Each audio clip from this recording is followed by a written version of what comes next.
And these guys have been up and down for the last couple of weeks and they had 3 youngsters, and they've obviously chased their youngsters off. You could tell them by patchwork stuff. But it's just like the serenity of a swan. And then the puppy comes along and tries to bark, and well, he barks and growls and they hiss at each other, and no harm is ever done. There's just a sort of a competition going on. It's like, and they sort of get all aggressive to one another, and then they back off. It's kind of cool. It took me a while to get used to it, because it was like, stop barking at the swans, you'll scare them. But no, the swans are pretty cool with dogs. They wag their tails. They'd actually be sort of friendly, but they get that the dog is on the boat and the swans have the water. What would happen if the puppy fell in? I don't know. That's why he's got a rope holding him back. Puppy's only 1 year, so we're still sort of getting to know Puppy, and it's quite an adventure. I mean, let's see whether I can show you. You see my pussycat is on the path down there, if I can hold my hand steady enough. But this is the stillness of the canal.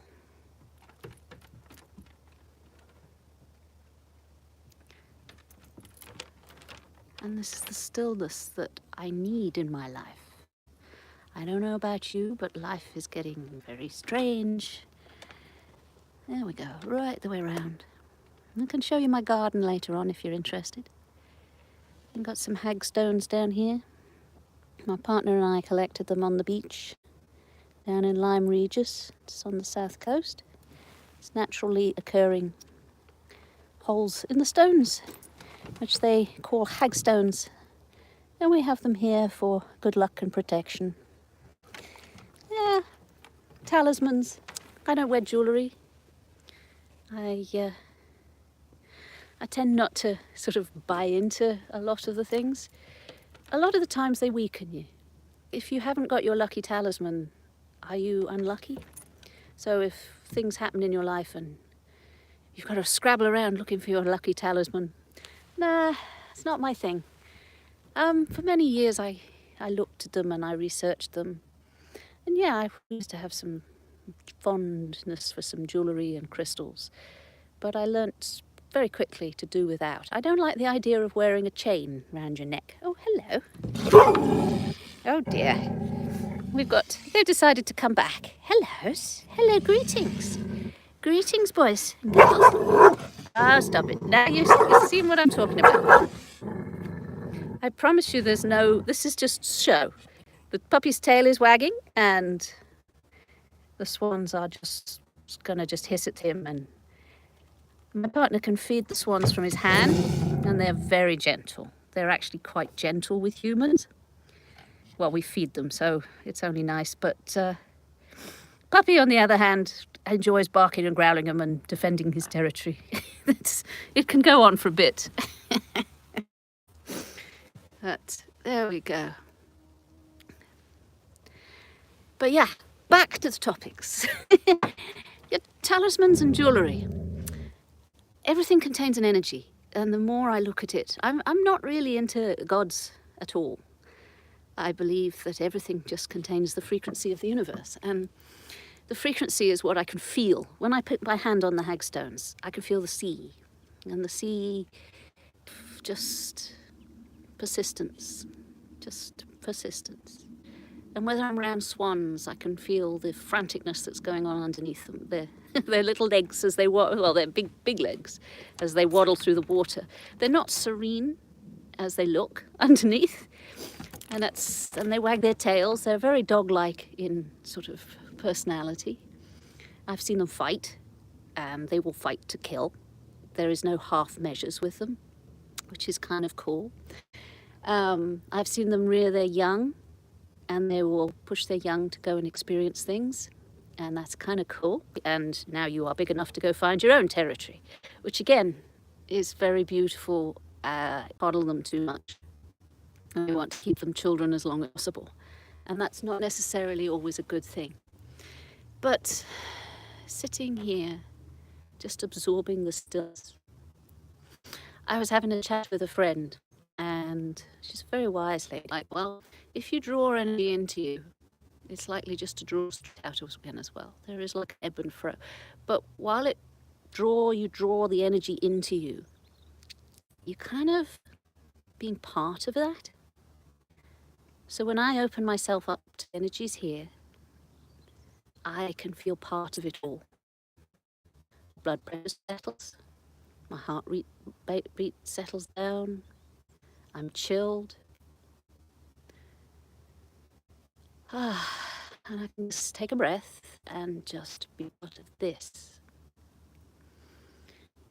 And yeah, there's some hectic parts, but if I can do this, and I believe it's better than a meditation, because the meditation becomes on the outside of things.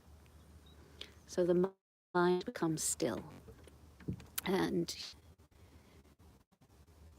you can just feel the flow. I was quite surprised that people actually have moments where mine are still. I always see it like a data stream. I've described it before in my videos. My mind is like a data stream. It's always like a radio on the back of my head, just constantly with a voice or a smell or a sound or a taste, or it's just a knowing or something. And that data stream doesn't shut up. So I have to send it to places. So I send it into the beauty, and I watch the ripples of the water, and I allow my mind to... You're not feeding. A vampire feeds, and I've always fed, until I learnt this. There are other ways of feeding. There is like creativity, when you draw, when you paint, when you dance, when you sing, when you write poetry. But on the whole, this is the sort of energy that did name being reconnected to yourself. It's a meditation where you're not going inwards to find peace, which I think it's a good idea, but it's outwards to find peace. And I've watched other people who live in it, because the sky also is a very good place to just open your eyes and watch. And for a bit, your mind can find stillness, and I love that. I just love it. That I get confused mostly. The confusion is my major emotion right now, because I'm just confused at why people would do this, why people would behave such a way, why is this happening to us? What? That's not possible. That's illogical. How can this be? And I've learned to recognize that the confusion is part of it too. Whereas I'm really pleased in myself, like I'm not scared, I'm not frightened, I'm not into the fear mode, I'm not going to make rash decisions because the government tells me to. The confusion has caught me. And I'm like frantically looking around for a pattern or something that makes sense. When they've taken all that away, it does not make sense. And the patterns themselves cannot be relied upon, which is very difficult for me, because I'm a creature who creates chaos, yes, but I also create its opposite. It's equal. What is it, Puppy? Puppy wants attention. I'm sorry. There we go. We create its opposite and equal. I have order in my head. It's very necessary to have order in my head. But the opening up, unshielding, dropping all attempts of it being in control. I am surrendering. I've used that word before, and I really trigger people with it. It's like oh, you've got to fight, keep fighting. No. You are fighting by surrendering. It's one of those words that you got to start looking at lots of the deeper meanings. And one of the deeper meanings of surrender is just letting go. Letting it be. Good old Beatles song there. Let it be, let it be.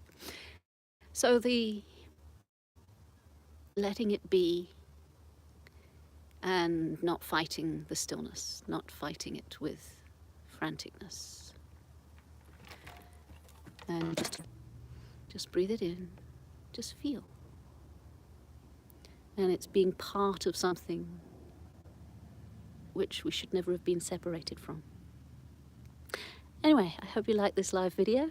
I have no idea what it looks like, but I'm just going to press I'm going to press send and okay, and send it up to the clouds or whatever YouTube directs me to. And I hope you enjoyed it. If you did, please give me a thumbs up, because I need encouragement and I will do some more. But first I'm going to sit here for a bit. Love you lots. Take care of each other and yourselves.